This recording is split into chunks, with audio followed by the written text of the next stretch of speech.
Oh, your father is standing up. Come quickly. In my surprise, my voice broke into a strange squawk. No way. What the? Echoed my husband in equal shock. Seeing our astonishment, my father-in-law gently said, Well then, shall we get going? To our spa retreat. My name is Rachel. I'm a 55-year-old housewife. My husband, Bob, is an ordinary office worker of the same age. Our son, Michael, is also an office worker, married, and a father to a baby boy not even a year old. His wife is a very nice person and our family relationships are good. However, the discord with my husband's family was always a problem. This goes back to when we decided to get married. At the age of 27, we were colleagues in love. I had heard that he came from an ordinary family, but when it came time to get married, it turned out that his family was actually wealthy and all his family members had impressive backgrounds. His parents had been successful in running a trading company, and his younger brother, Kevin, who is 2 years younger than Bob, had graduated from a prestigious university and was actively running an IT company. By the way, Kevin had already been married and his wife was a successful career woman. During the meet and greet with his family, my mother-in-law landed the first punch, "You're the one? As expected, you seem to have no outstanding qualities. You must be happy to become the bride of a wealthy family like ours." Furthermore, the mother-in-law and Kevin's wife got along very well. I felt a bit uneasy, but I believed Bob when he said, "Don't worry. I've always been disliked by my mother, and I've had little contact with the family." And we got married as planned. Ever since we got married, my mother-in-law has been making snide remarks at me. When I gave birth to our first son through a difficult C-section, she said, "C-section is such an easy way to give birth. Kevin's wife gave birth naturally, and it was a breeze." High-achieving career women just operate on a different level. When our son entered elementary school, she said, "Kevin's kid goes to a famous private school." Bob remained calm, but one day he told me this story. "I've always been compared. No matter what I did, I was always just average, while Kevin was smart, good at sports, and could do anything. So, Mother always showed interest in him. Whenever she had the chance, she prioritized Kevin. The only refuge I had was our father. Dad treated Kevin and me equally. But it seemed like Mom didn't like that, and over time, I think their relationship started to deteriorate." Indeed, as Bob said, my father-in-law is a very gentle and calm person. Whenever my mother-in-law said something awful to me, he would casually send me supportive texts and even apologize on occasion. When our son started elementary school, it was our father-in-law who gifted him a wonderful backpack. And when Bob made a mistake at work and was ordered to relocate for a while, it was his father who provided us with emotional and financial support. My father-in-law retired from managing the trading company at the age of 75. The mother-in-law retired at the same time, and that brings us to the present. I have grown to feel an indescribable sense of gratitude towards my father-in-law. However, my father-in-law fell and hit his tailbone. It seems he slipped on the stairs at home. When we rushed to Bob's parents' house out of concern, we found the mother-in-law and Kevin's family there. The mother-in-law said, "You are so careless. You need to rest for a while." "So, I've been thinking about moving in together." Us, my husband asked, to which the mother-in-law replied, "Of course not. Who would want to live with plain folks like you who are content with mediocrity?" I meant Kevin and his wife. They're top-notch in everything, so I don't have to worry about my old age. And that's how the cohabitation with their parents and Kevin's family began. Our house and my husband's parents' home are just about a 10-minute drive away. As expected of a wealthy family's home, it's a magnificent house with even a small pond in the garden, looking like a mini park. My father-in-law, who loves gardening, had planted many colorful flowers in the yard. Not long after they started living together, I visited my husband's parents' house to check on the situation. When I went into my father-in-law's room, believe it or not, he was laid to rest in a dimly lit corner of the walk-in closet. But that's not all. The study that my father-in-law had been using before his injury was now being used nonchalantly by my husband's younger brother. I was so shocked by the situation that I complained to my mother-in-law. Isn't the way you're treating him terrible?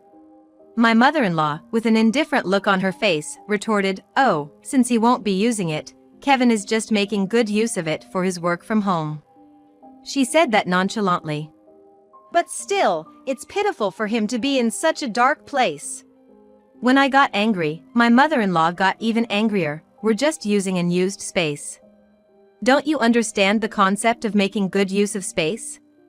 I couldn't respond to her anymore and went back to my father-in-law. "I'm sorry for causing you worry," my father-in-law said apologetically. "No, it's nothing. Is there anything I can do to help?" Then, my father-in-law, looking lonely, said, "If it's not too much trouble, could you water the flowers in the garden for me?" Looking at the garden, I saw the once beautiful flowers wilting. Fortunately, I also loved gardening and readily agreed. From then on, I used the excuse of gardening to visit my husband's parents' house daily and also take care of my father-in-law. Although my mother-in-law and brother-in-law seemed annoyed, I couldn't be bothered with that when thinking about my father-in-law. After some time, my father-in-law had his birthday. My mother-in-law informed us that they would have a family party for my father-in-law's 80th birthday. My husband and I were also invited, and we were supposed to have a fun birthday party. On the day of the party, when we arrived at the house, the party had already started, and my mother-in-law and brother-in-law were chatting. But my father-in-law was nowhere to be found. Where is he?" Then, my mother-in-law answered with a smile. "Huh? He's in his usual spot. It's too much trouble to move his bed, right? He told us to go ahead and have fun without him." I was dumbfounded. And then I got angry. "But that doesn't mean you should leave your husband alone. This is supposed to be a celebration for him." My mother-in-law, looking irritated, said, "Well then, why don't just the two of you go to him? I don't like being in such a dark place." "Understood." As I said that, my husband mumbled, "Mom, that's not right." And we both went to my father-in-law. "Oh, you've come." My father-in-law greeted us with immense joy at our visit. "Happy birthday. We hope your injury heals quickly and you regain your strength soon." We celebrated his birthday in the dimly lit room. He was delighted by the yellow umbrella we gifted him, hoping he would use it when he got better. He stared at it happily for a long time. Even after his birthday, I continued to help him with the garden flowers every day. However, he remained bedridden. Then, one day, something astonishing happened. As I arrived at my husband's parents' house early in the morning, my mother-in-law and brother-in-law, with their large suitcases, appeared in front of me. "Well, take good care of him, okay?" "What? What do you mean?" Surprised, I turned to my mother-in-law, who said, "We're off to a week-long trip to Hawaii. It's obvious if you look. Really, you can be so slow." "I wasn't informed about any trip," I replied. "There was no need to tell you. After all, you're here every day taking care of my husband." "What? What about him? He'll be fine if you take care of him. We can't take him along. We're tired of caring for him every day. Don't we even get a break?" My mother-in-law started to get angry. "That's right," chimed in the brother-in-law and his wife. I was flabbergasted, beyond anger.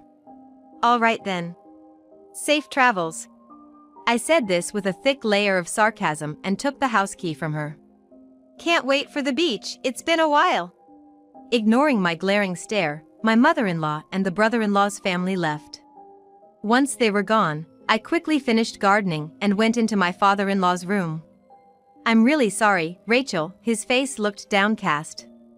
"No worries, just rest easy," I told him. I placed a small table next to his bed and laid out his favorite dishes. Then, I called my husband, and the three of us had dinner.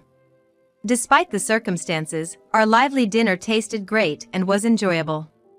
Suddenly, I noticed my father-in-law, who was sipping his soup, had teary eyes. "Is everything all right? Did something not taste good?" Worried, I asked him, to which he quietly replied, "No, it's not that. I'm just very grateful for you. You're really the best daughter-in-law one could hope for." Even though my mother-in-law and brother-in-law's family would always have lively dinners downstairs, my father-in-law would spend his days alone upstairs. Just thinking about it made my heart ache. Since the next day was a day off, my husband and I decided to stay at their house for the night. We had a pleasant chat until my father-in-law fell asleep. The next morning, I was shocked when I saw the garden. My father-in-law was standing there, tending to the flowers. "What are you doing?" "Good morning, Rachel." As if nothing had happened, he was gardening. I rushed to call my husband. "Bob, your dad, he's standing up. Come quick," I exclaimed, my voice high-pitched with surprise. "What are you talking about? Dad's bedridden, remember?" My husband rushed to the porch, only to be equally surprised. "Whoa, what?" Seeing our stunned faces, my father-in-law calmly said, "Well, shall we go on a spa trip then?" "Huh?" Ignoring our surprise, my father-in-law remained composed and asked us to prepare for a one-night trip. In our state of shock, we did as told, went home, packed for a one-night trip, and returned. Sure enough, my father-in-law was still standing, looking very energetic. "Could you drive?" We headed to a spa inn. Once we settled down, we asked him, what on earth is happening? With a grin, my father-in-law confessed, "I'm sorry for deceiving you. I overheard a secret conversation between my wife and Kevin shortly after we started living together. The conversation went something like this. He's gonna be bedridden at this rate. It's really a bother," said my mother-in-law. "Then let's put him in a good facility. He doesn't have much time left. Let's change the ownership of the land and house to us before he passes away. If we get him to write a will, it'll be perfect. As long as we get a considerable portion, that is. He's bedridden, I can convince him easily," said Kevin. "That's a good idea. Once we decide on this, we should act quickly. When we return from the vacation in Hawaii that we're gonna take with his pension savings, let's put our plan into action," said my mother-in-law. "Sounds good," agreed Kevin. My father-in-law, who overheard this, knew not only of their plans for after his demise, but also of their vacation to Hawaii. "They are not my family anymore," he thought to himself. And he decided not to leave his land, house, or assets to his wife and Kevin. To fool them, he decided to pretend to be bedridden and maintained his leg strength by walking around the second floor when no one was around. And so, he had been thinking all along about who to let inherit the estate. My father-in-law said proudly, "I've been feigning bedridden all this time, waiting for the right opportunity. I want you all to inherit my estate." My mother-in-law and brother-in-law, who had been enjoying a trip to Hawaii, returned home a week later. By that time, my father-in-law had already consulted with a lawyer he had hired in advance and had transferred the ownership of the land and house to my husband. Furthermore, he had finalized a will regarding the inheritance. Then, on the day of their return, my mother-in-law and others were surprised to see my father-in-law walking briskly around. "What's happening?" they exclaimed in astonishment. He told them, "We need to talk about the future. Come to the living room now." He called all the family members into the living room. "Hey, why are you standing?" My mother-in-law asked, shocked. "I've been well for a while. I've been doing physical therapy secretly at night after you all have gone to bed. I've seen through all your plans." "What plans?" My mother-in-law played dumb. "Weren't you trying to put me in a nursing home, make this land and house yours, and make sure you inherit all the estate?" His strong words made his mother-in-law and brother-in-law, Kevin, pale. "Dad, you must be mistaken. I've heard with my own ears the conversation you had with her in my room. There's no mistake. You must have enjoyed the Hawaii trip with the pension I had saved. It's easy to see if you look at the bank book." He glared at them and said, "First of all, about this land and house, I've decided to give them to my eldest son, Bob." He spread the deed on the table. "What?" His mother-in-law and Kevin were petrified. There's more to it. He continued the conversation regardless of their reactions. I've decided to ask Bob and his wife to manage my estate. I've made a will too. Why? No offense, but Bob is just an average worker. We can manage money better. After all, we run a business. Kevin finally interjected. Managing money is indeed challenging. That's why I've introduced them to a competent lawyer and tax accountant. But Kevin is superior to Bob in every aspect. He spoke sternly to his persistent mother-in-law. Kevin, isn't your company on the verge of collapse? What? How do you know that? I have a friend who's well informed about business matters. Your company is seeking large loans, but you have no hope of repayment, do you? What? At my father-in-law's accusation, my brother-in-law Kevin started to panic, looking like he might spit up his drink. You know, the other day a reporter from the Financial Times came to interview me. He was talking about investments or something like that. My husband responded, laying a business card from the well-known newspaper on the desk. And that reporter wanted me to tell you, the truth has already been uncovered. What does that mean, Kevin? As my father-in-law interrogated him, Kevin seemed to resign himself and confessed, I really did fail with my investment. I got carried away by a fellow entrepreneur's sweet talk. I rounded up investors and handed the money over to him, and then he disappeared. He ran off with the money. I was planning to sell the real estate I inherited from Dad to cover the debt. He admitted and hung his head in shame. But Kevin, you promised it would definitely be profitable. What about my share? What? Mom, you invested too? My husband threw up his hands in exasperation. When I heard it was guaranteed to be profitable, I invested $300,000. I told my friends the same story, and they should have invested about $200,000 in total. What? So, that's a total of $500,000? I was shocked, following my husband's surprise. Kevin, you call yourself a businessman and yet you can't even spot a scam like that. I can't entrust my fortune to someone like you. Have some shame. And you, I knew about your $300,000 investment. When you went to Hawaii, I checked all the bank cards in our house. You will have to take responsibility and leave this house. What?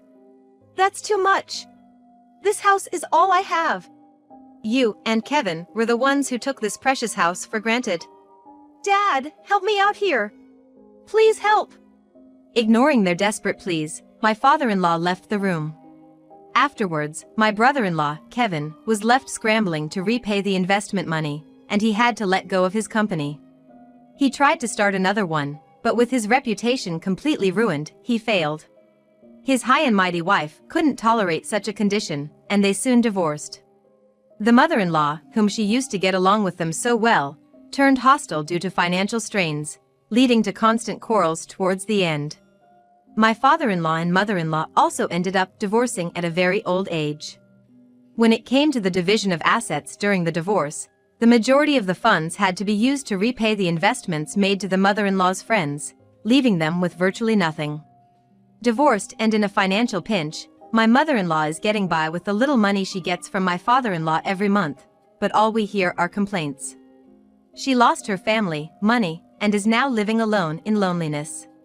I bumped into her in the neighborhood the other day. She, still prideful as ever, claimed that living alone is comfortable, but her loneliness was clearly showing. As for me and my husband, we decided to live with my father-in-law. I spend my days enjoying gardening with my father-in-law in our spacious backyard. Furthermore, our son's family welcomed a new member, a girl, which made our family more lively. Above all, seeing my father-in-law looking so happy is the best. This is because his grandchildren and great-grandchildren come to visit every weekend. When it rains, my father-in-law would happily go for a walk, using the yellow umbrella I gave him. Seeing him like this, I feel content every day.